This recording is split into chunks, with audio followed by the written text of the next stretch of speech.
నెల్లూరును పచ్చని నందనవనంగా మార్చాలన్న లక్ష్యంతో చేపట్టిన మొక్కల యజ్ఞంపై వివరాలు కావాలంటే ఆర్టీఐ ద్వారా సమాచారం తెలుసుకోవాలని విమర్శకులకు రాష్ట్ర పురపాలక పట్టణాభివృద్ధి శాఖ మంత్రి డాక్టర్ పొంగూరు నారాయణ సూచించారు.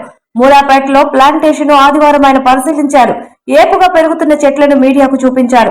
మండుతున్న ఎండల నుంచి ప్రజలకు ఉపశమనం కలిగించడమే ధ్యేయంగా సాగుతున్న ఈ గ్రీన్ సిటీ ప్రాజెక్టు కోసం ప్రభుత్వం నుండి కానీ మున్సిపల్ కార్పొరేషన్ కానీ ఒక పైసా కూడా తీసుకోలేదని స్పష్టం చేశారు.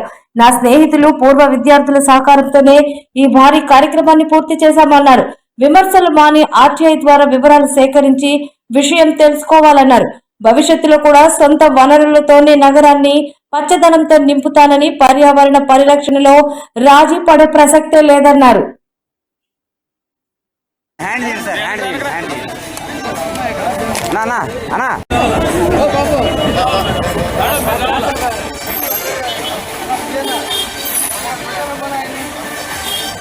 మధు రోషన్ ఇక్కడ